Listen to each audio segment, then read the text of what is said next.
ಇವಾಗ ಈ devil film ಏನಕ್ಕೆ ಅಂದ್ರೆ ದರ್ಶನ್ ಅವರಾಗಿರ್ಬೋದು, ಅವ್ರ ಫ್ಯಾಮಿಲಿಗೆ ಆಗಿರ್ಬೋದು, ಫ್ಯಾನ್ಸ್ ಆಗಿರ್ಬೋದು, ತರ ಸ್ಪೆಷಲ್ ಈ ಫಿಲಮ್. ಯಾಕೆಂದ್ರೆ ಅವರ ಪರ್ಸನಲ್ ರೀಸನ್ ಆಗಿರ್ಬೋದು, ಅಥವಾ ಒಂದು ಇಂಡಸ್ಟ್ರಿಯ ಒಂದು ಬಿಗ್ ಹಿಟ್ ಒಂದು ಫಿಲಮ್ ಬೇಕಿತ್ತು ಅನ್ನೋ ತರ ಇದ್ದವ್ರಿಗೂ ಕೂಡ ಅದೊಂದು ಸ್ಪೆಷಲ್ ಆಗಿರುತ್ತೆ. ಸೊ ನೀವು ಆ ಒಂದು ಚಿತ್ರದ ಭಾಗ ಆಗಿದ್ದೀರಾ, ನಿಮಗೆ ಆ ಸಂಪೂರ್ಣ ಕತೆ ಎಲ್ಲ ಗೊತ್ತಿರುತ್ತೆ. ಸೊ ಕತೆ ಇಂಟಂತೂ ಕೊಡಬೇಡಿ, ಬಟ್ ಫ್ಯಾನ್ಸ್ಗೆ ಏನೋ ಒಂದು ಕ್ಯೂರಿಯಾಸಿಟಿ ಇಟ್ಕೊಂಡು ನೋಡ್ಬೋದು, ಇದು ಎಷ್ಟು ಸ್ಪೆಷಲ್ ಆಗಿರುತ್ತೆ, ಎಷ್ಟು ಡಿಫ್ರೆಂಟ್ ಆಗಿರುತ್ತೆ ಅಂತ ಹೇಳೋದಾದ್ರೆ.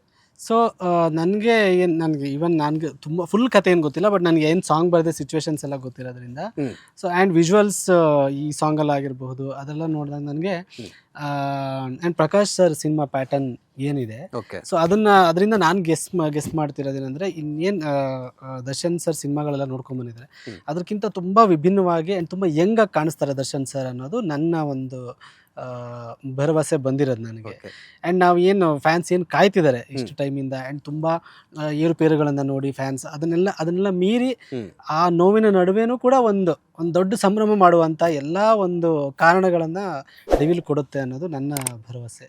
ಹಂಗಾಗಿ ನಾನು ಎದುರು ನೋಡ್ತಾ ಇದ್ದೀನಿ ಡಿಸೆಂಬರ್ 11. ನೀವು ಅಷ್ಟೇ ಕ್ಯೂರಿಯಾಸಿಟಿಯಿಂದ ಕಾಯ್ತಾ ಇದ್ದೀರಾ ಯಾವ ಥರ ಇರುತ್ತೆ ಸೆಲೆಬ್ರೇಷನ್ ಅಂತ. ಸೊ ಏನು ಅಂದರೆ ನಿಮ್ಮ ಮೈಂಡ್ ಥಾಟ್ ಬಂದಿರುತ್ತೆ, ಸೊ ಏನಾಗ್ಬೋದು ಅಂತ, ಒಂಥರ ಹಬ್ಬದ ವಾತಾವರಣ ಇರುತ್ತೆ ಅಥವಾ ಯಾವ ಥರ ಅಂತ? ಖಂಡಿತ ಸರ್, ದೊಡ್ಡ ಹಬ್ಬ ಆಗುತ್ತೆ ಅಂತ. ಓಕೆ, ಇದ್ರ ನಡುವೆ ಇನ್ನೊಂದು ವಿಚಾರ ಏನಂತಂದ್ರೆ, ಆಲ್ರೆಡಿ ಡಿಸೆಂಬರ್ 12ಕ್ಕೆ ರಿಲೀಸ್ ಡೇಟ್ ಅನೌನ್ಸ್ ಮಾಡಿದ್ರು ಮುಂಚೆನೆ, ಪ್ರೀವಿಯಸ್. ಸೊ ಸಡನ್ ಆಗಿ ಒಂದಿನ ಮುಂಚೆನೆ ಡೇಟ್ ಇವಾಗ ಚೇಂಜ್ ಮಾಡಿದ್ದಾರೆ 11ನೇ ತಾರೀಕು ಅಂತ.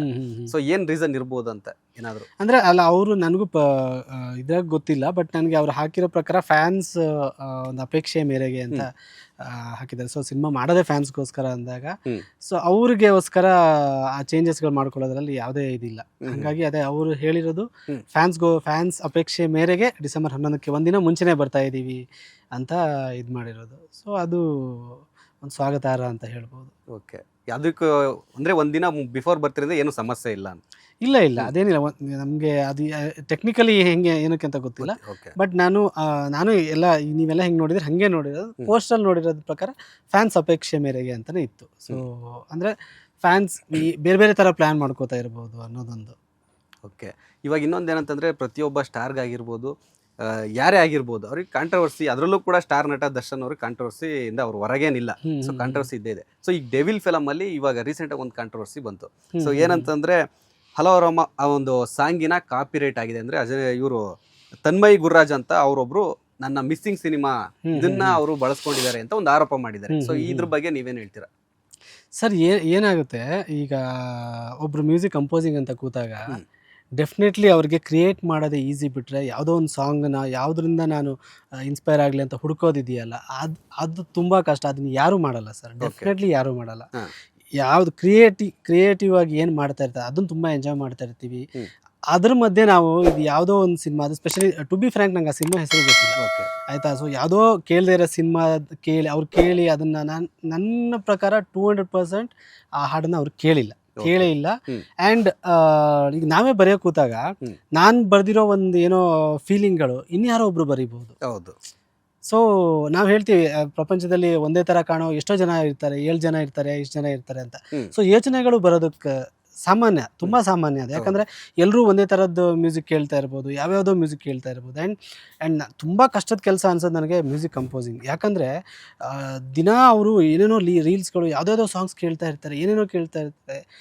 ಅವ್ರು ಹಿಂಗೆ ಕೂತಾಗ ಅವ್ರಿಗೆ ಕೆಲವೊಂದು ಸತಿ ಗೊತ್ತಾಗಲ್ಲ, ಇದು ನಾನೇ ಕ್ರಿಯೇಟ್ ಮಾಡಿದ್ದೀನಿ ಅಥವಾ ಇಲ್ಲಿಂದ ಇನ್ಫ್ಲುಯೆನ್ಸ್ ಆಗಿದ್ದೀನ ಗೊತ್ತಾಗಲ್ಲ. ಯಾಕಂದರೆ ಎಲ್ಲದೂ ಸ್ಟೋರ್ ಆಗಿರಲ್ಲ ನಮ್ಮ ಇದರಲ್ಲಿ. ನಾನೇ ತುಂಬ ಸತಿ ಬರಿಬೇಕಾದ್ರೆ ಏನೋ ಒಂದು ಥಾಟ್ ಬಂದಾಗ, ಓಕೆ ಇದು ನನಗೆ ಬಂತ ಅಥವಾ ಇಲ್ಲಿ ಯಾವುದಾದ್ರೂ ಥಾಟ್ನೇ ನನಗೆ ಮತ್ತೆ ಮೈಂಡ್ ನನಗೆ ಇದು ಮಾಡ್ತಿದ್ಯಾ ಅನ್ನೋ ಒಂದು ಭಯ ಕಾಡುತ್ತೆ. ನೀವೆಲ್ಲ ಕೇಳಿದ್ದು ನೋಡಿದ್ದು? ಹೌದು, ನಾನು ಯಾವುದಾದ್ರೂ ಒಂದು ವರ್ಡ್ ಅಥವಾ ಯಾವುದೋ ಒಂದು ಇದು ಬಂದಾಗ ನಾನು ಸರ್ಚ್ ಮಾಡಿದ್ದೆ ಗೂಗಲಲ್ಲಿ, ಈ ಥರ ಏನಾದರೂ ಇದೆಯಾ, ಯಾವುದಾದ್ರು ಲಿರಿಕ್ಸ್ ಇದೆಯಾ ಅಂತಲೂ ಸರ್ಚ್ ಮಾಡೋದಿದೆ. ಸೊ ಡೆಫಿನೆಟ್ಲಿ ನಮಗೆ ಇನ್ನೊಂದನ್ನು ಹುಡುಕಿ ಅದರಿಂದ ಇನ್ಸ್ಪೈರ್ ಆಗಿ ಅದನ್ನು ಮಾಡುವಷ್ಟು ಟೈಮ್ ಖಂಡಿತವಾಗ್ಲೂ ಯಾರಿಗೂ ಇಲ್ಲ. ಆ್ಯಂಡ್ ಈ ಡೆವಿಲ್ ಸಿನಿಮಾ ಇದ್ರಂತ ಬಂದಾಗ ಅಜ್ಜು ಸರ್ಗಂತೂ ಡೆಫಿನೆಟ್ಲಿ ಆ ಟೈಮ್ ಇಲ್ಲ. ಯಾಕಂದರೆ ಅವ್ರು ಎಷ್ಟು ಪ್ರೆಜರಲ್ಲಿ ಕೆಲಸ ಮಾಡಿದ್ದಾರೆ ಅಂತ ನಾನು ನೋಡಿದ್ದೀನಿ. ಕಾಂತಾರ ಜೊತೆಗೆ ಮಾರ್ಕ್ ಆಗಿರ್ಬೋದು, ಡೆವಿಲ್ ಆಗಿರಬಹುದು, ಸೊ ಅವರ ಬೇರೆ ಲ್ಯಾಂಗ್ವೇಜ್ ಆಗಿರಬಹುದು. ಸೊ ಹಾಗಾಗಿ ಎಲ್ಲೋ ಆಕ್ಸಿಡೆಂಟ್ಲಿ ಅದು ಇದು ಬಂದಿರ್ಬೋದು ಅನ್ನೋದು ಬಿಟ್ಟರೆ, ಅದು ಬಿಟ್ಟರೆ ಬೇರೆ ಏನೂ ಇಲ್ಲ. ಸೊ ಆ ಥರ ಏನೂ ಇರಲ್ಲ. ಅಲ್ಲ, ನೀವು ಕ್ಲಾರಿಟಿ ಕೊಡ್ತಾ ಇದ್ದೀರಾ ಅಂದರೆ ಇನ್ಸ್ಪೈರ್ ಆಗಿ ಏನು ಮಾಡಿಲ್ಲ ಅಂತ ಕ್ಲಾರಿಟಿ ಕೊಡ್ತಾ ಇದ್ದೀರಾ. ನಾನು 200% ಹೇಳ್ತೀನಿ, ಅವ್ರ ಸಾಂಗ್ ಕೇಳೇ ಇರಲ್ಲ. ಓಕೆ, ಅದು ನೀವು ಒಪ್ಕೊಳ್ಳೋಣ. ಬಟ್ ಇನ್ಸ್ಪೈರ್ ಆಗಿ ಮಾಡಿದ್ರು ಕೂಡ ಅದರಲ್ಲಿ ಏನು ತಪ್ಪಿದೆ ಅಂತ ನನ್ನ ಒಂದು ಕ್ವಶನ್. ಇನ್ಸ್ಪೈರ್ ಆಗಿರಿ, ಯಾವುದೋ ಒಂದು ಸಾಂಗ್ ಕೇಳಿ ಇನ್ಸ್ಪೈರ್ ಆಗಿರುತ್ತೆ. ಸೊ ಅದನ್ನೇ ಎಸ್ ಇಟ್ ಈಸ್ ಕಾಪಿ ಮಾಡೋದಲ್ಲ. ಸೊ ಅದರಿಂದ ಈ ಕಾಂತಾರ ನೋಡಿರ್ಬೋದು, ಅದೊಂದು ಕಾಂಟ್ರವರ್ಸಿ ಆಗಿತ್ತು. ಯಾವುದೋ ಕೇರಳ ಮಲಯಾಳಂ ಸಾಂಗನ್ನ ಇನ್ಸ್ಪೈರ್ ಆಗಿ ತಗೊಂಡಿರೋದು ಅಂತ ರವಿ ಬಸ್ರು ಅವರು ಕೂಡ ಹೇಳಿದ್ರು, ಅಲ್ಲ ಆ ಮ್ಯೂಸಿಕ್ ಡೈರೆಕ್ಟರ್. ಸೊ ಇನ್ಸ್ಪೈರ್ ಆಗಿ ತಗೊಂಡ್ರೆ ಏನು ತಪ್ಪು ಅಂತ. ಸೊ ಏನು ಗೊತ್ತಾ ಸರ್, ನಾವೆಲ್ಲರೂ ಈಗ ನಾನು ಬರಿತಿದ್ದೀನಿ ಅಂದರೆ ನೋಯಿಂಗ್ಲಿ ಅನ್ಲೋಯಿಂಗ್ಲಿ ನನಗೆ ಹಿಂದಿನ ಎಲ್ಲ ರೈಟರ್ಸ್ಗಳದ್ದು ಇನ್ಸ್ಪಿರೇಷನ್ ಇದ್ದೇ ಇರುತ್ತೆ. ಓಕೆ, ಅದಿಲ್ಲದೆ ನನಗೆ ಇದು ಮಾಡೋಕ್ಕೆ ಸಾಧ್ಯನೇ ಇಲ್ಲ.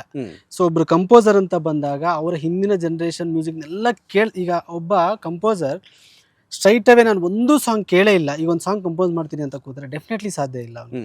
ಸೊ ಲೈಫ್ ಇರೋದೇ ಹೆಂಗೆ, ಆ್ಯಂಡ್ ಟೆಕ್ನಿಕಲಿ ಮ್ಯೂಸಿಕ್ ಫೀಲ್ಡ್ ಆಗಿರ್ಬೋದು, ಇದೆಲ್ಲ ಇರೋದೇ ಹೆಂಗೆ, ನಿಮಗೆ ಕೇಳಿ ಕೇಳಿ ಕೇಳಿ ಎಲ್ಲಿಂದನೋ ಒಂದಿಷ್ಟು ಇನ್ಸ್ಪೈರ್ ಆಗಿನೇ ನಿಮ್ಮಲ್ಲಿ ಏನೊಂದು ಕ್ರಿಯೇಟಿವಿಟಿ ಹುಟ್ಟುತ್ತೆ.